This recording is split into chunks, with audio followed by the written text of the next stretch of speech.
Hello everyone and welcome back to the video. In today's video, we're going to be taking a look at ESAM'S latest tier list. Now, we're going to be mainly talking about the things I disagree with, because why talk about the things I agree with when you can just go watch his video, and the links will be down below just so you have a little bit more insight on how he's thinking about the game, and let's just get right into it. So let's kick it off with the E tier. This is just correct. Ganon is by far the worst character in the game, and in my opinion, he's pretty much the only unviable character in this game. Other characters have tools at pretty much any point. They have gimmicks, and Ganon does too. Yes, he hits really hard. Yes, Mage is really good. Yes, Higachan's really good. But the character is just leagues worse than everyone else, at least in my opinion. In the D tier, I think my biggest gripes would probably be Donkey Kong. I would move him up to the C tier, but also he'd be at the bottom of the C tier. I just think that this character's advantage state is so insanely strong, and though his disadvantage state is also one of the worst in the game, he kind of balances it out well enough where I think him being in the C tier is fairly justified. He also has a couple decent matchups within the top tier. Like, don't get me wrong, Donkey Kong is not a good character. I just think he's better than some of the characters that are above him. And then you're going to have Pichu as well. I would also move Pichu. It's kind of the same thing as Donkey Kong. You hit super hard, but you get hit once and you kind of just die. So it's really polarizing. It's not going to be the most consistent character, but I think his strengths are good enough where it's justifiable that he should be in the C tier. And then Marth as well. On the flip side of this, I think Marth is actually correct being down here because of his inconsistency. I think they really hold him back, especially when you can just contrast him to Lucina, who is just literally better in not every single way, because obviously Marth's going to have a stronger X factor, but overall, it's just a more consistent character. So I think Marth being down here is correct. I think Pichu and Donkey Kong could be moved up to the C tier, but overall, the lower tier is pretty good. Next up is going to be the C tier. Now, the only character I would move down from this tier would be Mii Sword Fighter. I don't think very highly of this character at all. And it's not as bad as I used to think. I used to think this character is bottom 3. I'm not that pessimistic anymore, but overall, I just think he's a fairly clunky character. He gets power crept by a lot of other sword characters in the game, because sword characters in this game are kind of generally just really good, and Mii Sword Fighter doesn't really fall into that category. He has some decent disjoints, but his frame data is not super good. He's slow. And I do want to talk about his specials, because this is kind of just an underrated thing for the Miis. The fact that you can change your specials is insanely broken. The fact that you can counterpick specific matchups and have specific moves is really, really strong. But I don't think Mii Sword Fighter's specials are strong enough to justify him being this high, and his normals definitely aren't strong enough. Now, again, as I said, I don't know a ton about Mii Sword Fighter, so maybe I'm being a little bit pessimistic, but I definitely would not have him in the D tier. And for the characters that I would move up in the C tier, I could see Ken going up, but also he's one spot away from B tier, so who really cares? Kind of the same thing with Mewtwo as well. Meta Knight is a character that I think is really interesting because he's just so scary on a hit. He's a little bit linear in the neutral, but his disadvantage is incredible. I mean, Dimensional Cape literally no-negates that part of the game, which is absolutely insane. His ladder combos are incredible. His edge guarding is phenomenal. He's overall a really strong character, but he definitely does have some weaknesses about him. Overall, though, I think I would definitely move him to the higher part of the C tier. There's some theory characters that you can maybe move up, like Link and Lucas, but as I talked about in my meta video, the theory timer has kind of ran out for me, so I think these characters being here is fine. Also, I should say that Toon Link being the worst Link is definitely based. Next up is going to be the B tier. We have one of my biggest issues right away in Rosalina. Now, Rosalina is a pretty interesting one, because if you can deal with Luma, bad character, very bad character. I'd put her even in the D tier. If you can't deal with Luma, I think this spot is actually pretty justified. Maybe you even move her a little bit higher, but a majority of the cast is going to have a tool where you can kind of just swat Luma away, and because of that, I think she should be somewhere in the middle of C tier. Like, don't get me wrong, when Rosa has Luma, she is a very strong character. We've all seen the defensive volume that the Buzz can do, as well as some of the combo pressure that you can get. Her advantage state, I would say, is pretty incredible as well, but once you lose Luma, you just become so much weaker, and that really is your time to pin Rosalina down. She's a fairly light character with a massive hitbox as well, so there's a lot of times that if you just lose Luma, you're going to lose 1 or 2 neutral interactions, and you're at kill percent, which can be incredibly scary. And typically, I don't factor difficulty too much in these tier lists just because it's kind of a really tough metric to gauge, but for characters like Peach, characters like Rosalina that are insanely hard, I do think that it's something to be considered. I just don't think Rosalina, you don't get the return enough for her to be this high. Next up is going to be Pit. Now, undeniably, this character is a lot better than everyone thought they were. Zachary has all showed us that, but I still don't think he's super good. For reference, I would have him just below Ken in the C tier, and there's some good things about Pit, don't get me wrong. His down B is extremely underrated. Arrows are an amazing projectile, especially just for tip damage or stealing a jump off stage. He's got some really strong combos. The fact that you can jab block with Dare is ridiculous, but outside of that, he's just okay. I feel like other characters do what he does better. Other characters hit harder, as well as Pit's multi-hits being really bad. I feel like people don't talk about this a ton, especially if you're really good at SDI. You can fall out of pretty much every single nair and every single forward air. His recovery is okay. Again, it has no hitbox, but it goes super far. It's kind of like that Inkling Arsene recovery. It's going to get you to the ledge a majority of the time, but if your opponent has a lingering hitbox, they're going to be able to bully you off stage. And I think Pit is good, but I just think characters do what he does better. Also, I just didn't mention this at all, but Pit dash attack is really good. Next up is going to be Bayonetta, and this is a character that I would actually move up a significant amount. I would put her at the bottom of A tier, and don't get me wrong, we all know that Bayo has one very obvious flaw, and that's going to be your killing, and fair enough, but let's say that Bayonetta hits you at 0%. Okay, you're going to take 40, 50% from that combo if I'm being generous, and I definitely am right there, because she can also just kill you off that combo, but we'll get to that in a second. Now you're in disadvantage versus Bayonetta, a character with some of the best edge guarding and best juggling in the game with some massive lingering hitboxes. So let's say you take another 30%. Okay, you're at 70% now. 70% off of one hit. Now, let's say she does that again. She's not going to get as much damage. This time, she takes, let's say, 40%. Okay, now you're at 110%. Very realistic scenario just happened right there.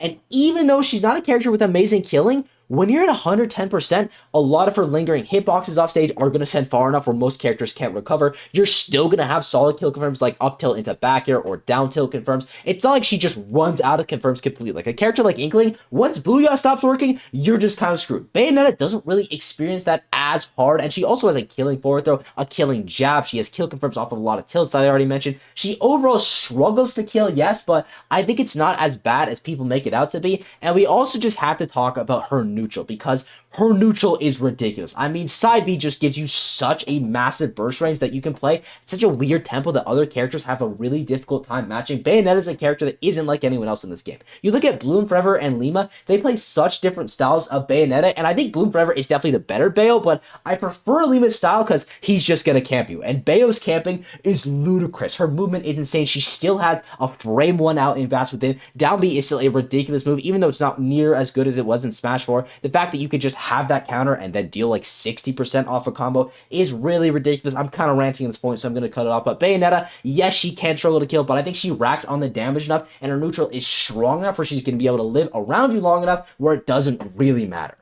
Next up is going to be Terra, and I hold him to a similar regard as Bayonetta, bottom of A tier or top of B tier. Every single thing that Terry does is just so much damage. All of his tilts confirm into specials at the right percents. All of his aerials confirm into specials at the right percents. Jab and down tilt being a kill confirm is absolutely ridiculous. I think very highly of characters that have a killing jab because it's just a very quick option that confirms into something that is insanely broken. Down tilt, especially for Terry, is really strong. And something about FGC characters that is generally weak is going to be their disadvantage. And Terry's disadvantage is by no means really good, but he does have a lot of variety and a lot of mix-up. He can do back B, he can do side B, he can do down B. Down B is super scary off stage as well, because if you mess up the timing, he's just going to spike you and you're going to die. He just has so many different ways that he can recover. Now, don't get me wrong, that is still a flaw of his, but I think he mitigates it pretty well compared to the other FGC characters especially, and he's just so good at smothering as well. I kind of already touched on his aerials, but Nair is one of the most broken aerials in this game. On Terry specifically, the fact that it confirms into a special, into down air at certain percents, into more aerials, he just gets so much off that move alone. Falling up air as well is incredibly strong, and I haven't even talked about Go Meter yet. Go Meter is one of the best comeback mechanics in this game. Now, I will say the main disadvantage is you have to get to 100%, and Terry is a character that, while his disadvantage is better than the other FGCs in my opinion, it's still not great. So sometimes you're not going to be living long enough, but he's got that bro weight. If you're not getting edge guarded, you're probably going to live to 100%, and then you have Go, and the game just becomes so much easier. Editing for Flock here, it is worth noting that ESAM did make a couple revisions after the stream he did talking to chat about this tier list. The only ones that we really care about, though, are going to be Terry moving up, which is based, I agree with that, and Marth moving up. Again, I think Marth should still be in the bad tier, but also I don't super disagree that he's better than a character like Mewtwo or Ridley, so an eye for an eye. And I think the rest of the characters in the B tier are fine. I would probably move Falcon and Byleth down by a couple spots, but that's all it would be, a couple spots. And overall, I think it is pretty good. So we're going to move on to the A tier now, where my first issue is going to be with Sora. Now, I know this is a very unpopular opinion. I think Sora is potentially top 10. I don't have him in my top 10 anymore, but I have him in my top 15. This character is just so strong, and people aren't doing the good Sora combos. And even without the good Sora combos, you're still getting an easy 50%. He has kill confirms off of so many of his aerials. Down tilt's going to be a kill confirm. Into up smash, you have forward air or nair 1 into kill confirms. Fireball's a kill confirm, for God's sake. Freeze is incredible. He has so much stall potential off stage as well. I think that's going to become a very big thing in the game, especially after Shiny Mark showed everyone how broken it is to just side B under the stage. Guess what? Sora can do that too. Now, it's not nearly as good as Pikachu, but this character has so many ways that he could just stall the clock and play super defensively, which makes it really annoying. So you want to approach him. Uh-oh, you messed up. Now you're taking 50%, or if the Sora player is actually good, you are dying. I think Sora is a very underrated character, and I think he's super underutilized right now in the meta, aside from Kamehameha. So hopefully I'll be proven right and Sora players start farming.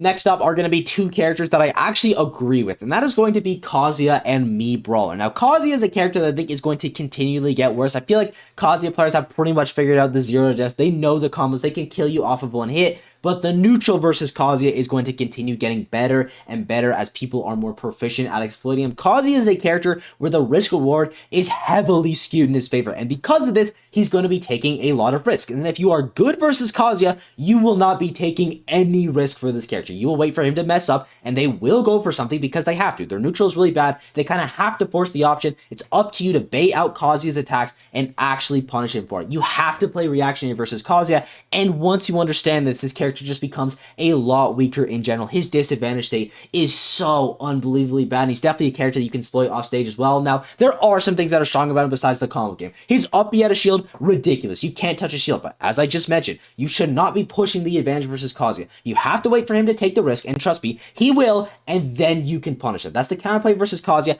People are getting better at that, and when people are proficient at that to the maximum level, I think Kazuya is going to be a character that struggles a lot in tournament, and we're already starting to see that with Kazuya players doing worse and worse as time goes on. Now, to be fair, T hasn't been going to as much, and neither has Riddles, but you get my general point. Now, Mii Brawler is a character that is extremely underrated. I feel like this character would be in most people's top 15 if he literally just wasn't a Mii, because if you look at his actual tools, it's ridiculous. I kind of already mentioned this when I was talking about Mii Sword Fighter, but switching out the specials for specific matchups is incredibly strong, and Mii Brawler's normals are phenomenal. He's basically just Fox, except Fox up B also is a kill confirm now, which is super great, and he has kill confirms off of grab, which is also super great. His nair is really strong. His up air is good. The only weak part about Mii Brawler is his forward air. His forward air kind of sucks. Everything else in his kit is phenomenal, and they all have uses. I think this is a character that once we see one or two really solid reps start getting results, people are going to realize, oh lordy, this guy's broken. Next up is going to be Snake. Now, at this point in the video, we're kind of getting into the semantics. Like, yes, I would definitely have Snake higher on the tier list, but it's only by like 5 or 6 spots, so it doesn't really matter, but I still want to talk about him. A big flaw about Snake is going to be his disadvantage. He has a very glaring issue there, but I think it's an issue that is only going to get better because you have so much creativity. You should always be recovering high with Snake. It's just not worth the risk going low. So you have things like B reverse grenade, you have B reverse down B, you can Nikita if you're high enough in the air so the Nikita falls with you. You can just fast fall normally, fast fall air dodge, fast fall back air. He just has so much variety in the air, and even if you're getting combo to 100%, which is definitely a realistic scenario, if you can land, Rage Snake, I would argue, is the best Rage character in this game because he just has up tilt, he has back air, he has so many moves that could just steal the stock and turn the tides into his favor. He has down throw, for God's sake, that lets you get an insane read if you're correct. He just has so many ways to tack on the damage that while his disadvantage is bad, I think he mitigates it by just being way better than most characters on hit. I also want to add the fact that he can Nikita edgeguard you and still ledge trap you. And Nikita's going to kill you, by the way. If that thing hits you, you're dead, and then he can ledge trap you with his up tilt, with C4. He just has so many ways that he can get back into the game, even if he does lose the lead. And he's just, overall, I think, a really strong comeback character. And just to specify what I mean there, I think when Snake is down a stock, it's really difficult, but once you even up that stock, even if you're up like 130%, you can 1000% make that comeback just because his damage output and his X factor is so insane. And also Snake is just such an incredibly heavy character that it's really easy for him to build Rage. The next character that I had an issue with is going to be Joker. This is a character that I still have in my top 5. He's just shy of ESAM'S top 10, but instead of just me talking about it, I'm going to show you the clip from ESAM'S stream where we actually had a nice discussion. Okay. Hello, proof block. I just jump scared you. Can you hear me? Yeah, yes, it actually scared me so bad. Sorry. It's all right. What are your pronouns? He, him. Okay. Proof Block, what is your biggest gripe with the tier list?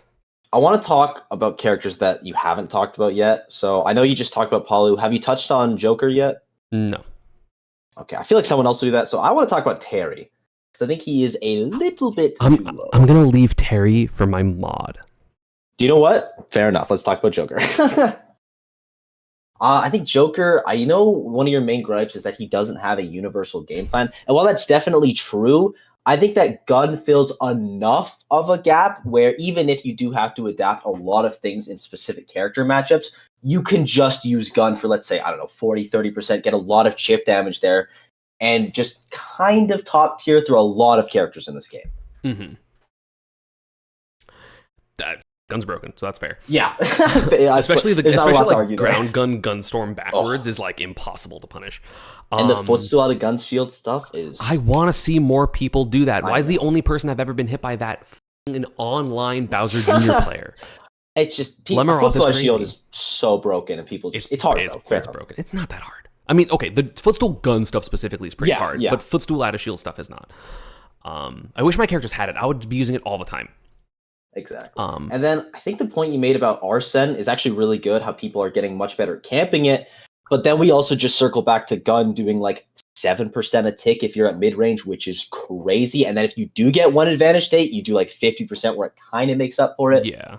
It's kind of tough with Joker as well, because like I just kind of want to see him in the top 10. I personally still have him in the top 5. But I literally did last tier list. Yeah, it's like the semantics of, okay, this guy is 7, this guy's 10. It doesn't really matter. It just feels really weird to see him like not in that top area. That was definitely my late changes. Like, let me look at the tier list I have pulled up. Or I have to reopen it. Like literally as I was recording my tier list, I changed some things. Literally Joker was number 10. Like I bumped Palu and Shulk up and then Roy and Joker down. Okay. So like Roy was 9, Joker was 10, Shulk was 11, Palu was 12, and I kind of flipped that. Just flip the script. I think Shulk's a tough one too, because like Shulk's a character where you can literally rank him wherever. Because if you don't believe in theory stuff, he sucks. But if you believe in theory stuff, he is unbelievable. Yeah, insane. Okay. So I can kind of give it up with the Shulk placement. I think a thing about Joker. With the Joker, the main thing I want to mention is basically like while Gun is good, Gun is only really good in my opinion when people are trying to approach him. And yeah, like technically he has Arsene that slowly builds up over time, so like approaching is eventually kind of needs to happen. But the biggest problem in my opinion with Joker isn't like it's the game plan thing, definitely. But just I feel like it is really difficult to say like Gun is broken when there are characters, most of the characters are lower than Joker that have strictly better projectiles. Like Gun is obviously versatile in a bunch of ways, but like just Gun on stage is good. It's a good projectile, right? Even like it might be like a lower end of great projectile, but it's not like Charge Shot or Sora's fire or ice moves or it's probably about as good as Razor Leaf. Yeah, I think that's fair to say. It's like it's not gonna win you neutral by itself. Like Charge Shot will literally just beat half the cast. Gun's not gonna do that. It's gonna give you like slight advantages in the neutral, but it's not gonna completely take it over. So I think that's a fair point. And I think a thing with Joker as well is he's just really hard. But I don't personally like docking characters for being super hard unless they're Peach because she's just like a level above. So I want to know your thoughts on that. I mean, I think Joker's hard. I don't really knock him for that because, again, the way that I view top level is like every character's hard. Like even the very simple characters are hard because if you play a simple character that's like easy, like technically, you then have simple tools that are dealing with all the broken shit. Right, like Lucina is a simple character, but playing her against Steve and Game & Watch is really difficult because you have to have amazing advantage. You have to being able to outplay these people in neutral with like relatively basic tools. So I agree. I don't really care about the difficulty argument that much, other than like literally Shulk, because if Shulk didn't have the difficulty argument, he's top 3. I think that's fair to say.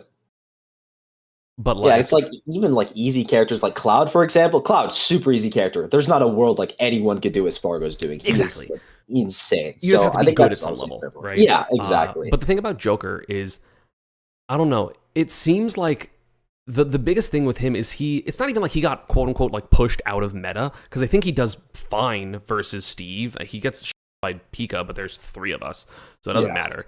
You know, Leo's never going to lose to Meister ever, right? He's lost once ever. You know, the big thing, honestly, like matchup wise, is Sonic got a lot more popular, and that matchup's always been hard. I think Sonic is a tough one, but I would also make the counter argument of Inkling and Joker, or not Inkling and Joker, Inkling and Mega Man being tough matchups that are also getting way less popular. Yeah, but Sonic is that's a problem. Yeah, no, 100%. That character's bad. Yeah. Glad we both agree. Also, just to make sure, do you have like a YouTube channel in, right? Like you're, I know. Okay, just wanted to make sure. I was like, I'm pretty sure I know who the fuck you are. Just wanted to make sure. But yeah, like I think Sonic's relevance in the meta is a little rough. I think people, like again, I think I said it in my video, people are just getting so good at Advantage, and I feel like a lot of people, when they saw Joker, and of course, Leo's Joker, it's like, oh my god, Advantage is crazy, but he just figured it out first. Yeah, relatively. I think that's a fair point. And then like, even if now people have advantages that are similar to what Leo's was back then, there are just so many people that have amazing advantages, right? Because people are literally like, well, one trick, they'll be like, I'll be neutral, I hit you, kill you, right? Yeah, Joker's like, his advantage state's really good, but I wouldn't say it's like better than the characters that are above him, unless he has Arsene. Unless he has Arsene, then it's insane. He shouldn't have that. But at the same time, he has a disadvantage worse than most of the people above him. That's true. Hitting Fruit Block, just to clarify, when we're saying disadvantage, we mean off-stage gameplay, not when he's getting juggled.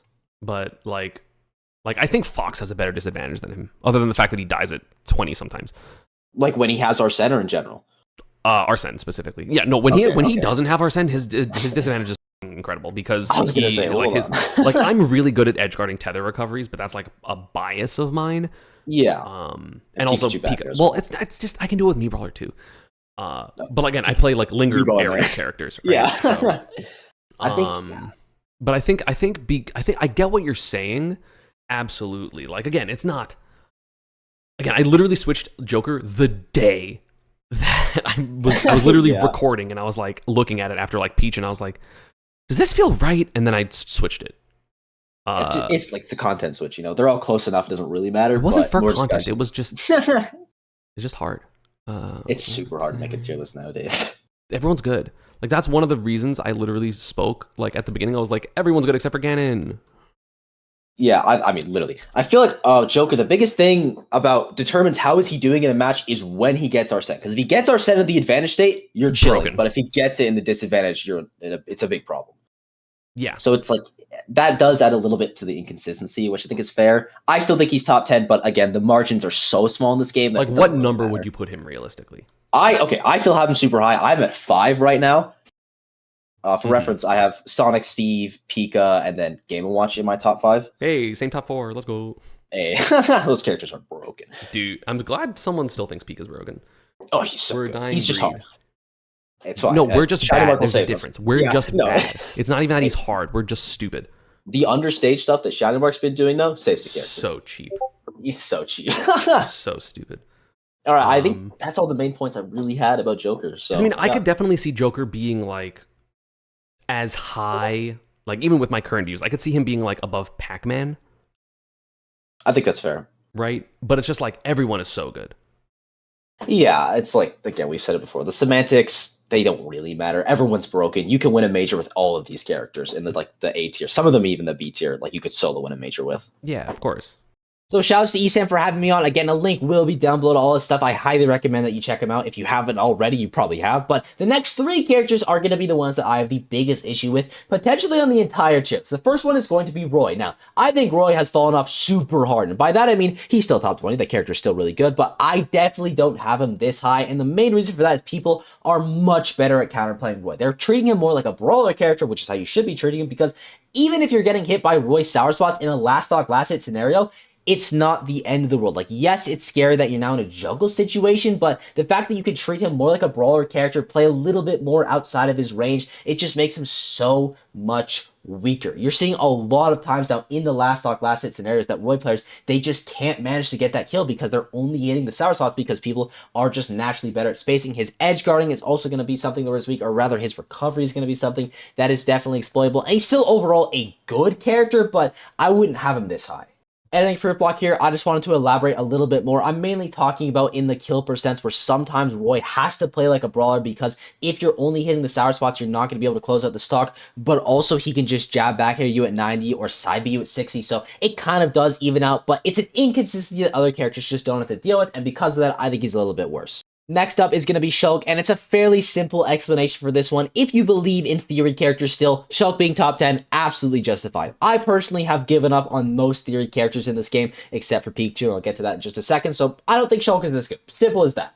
And our third stooge is going to be Palutena, and a big point that ESAM was making in his video is that characters with universal game plans are generally going to be stronger just because you don't have to learn the intricacies of every single matchup in a game with 80 characters, and I 1000% agree with him on that point, but I think with Palutena, her game plan is so universal that it actually becomes a detriment. Every single player and their mom knows what Palutena wants at every single percent. What's she trying to do at lower percents? She's going to hit you with thin air. What's she doing at the mid percents? She's going to be using max space forward air, maybe some back airs, maybe some dash attacks. And how's she gonna kill you? Maybe go for an explosive flame, jump call out with back air or up air, gonna try to grab you on your neutral getup. Please, please, please learn how to DI Palu down throw. You should never, ever be dying to that. There's just so many things about Palutena that are universally known because her game plan has stayed the exact same for 5 years, and it's up to the Palutena players to become creative. That's why I still personally really enjoy watching Palu, because you watch players like Luis, Raflo, Jagaimo, they're so insane at mixing up what they're going to do and catching you off guard, especially Luis with his smash stack usage, and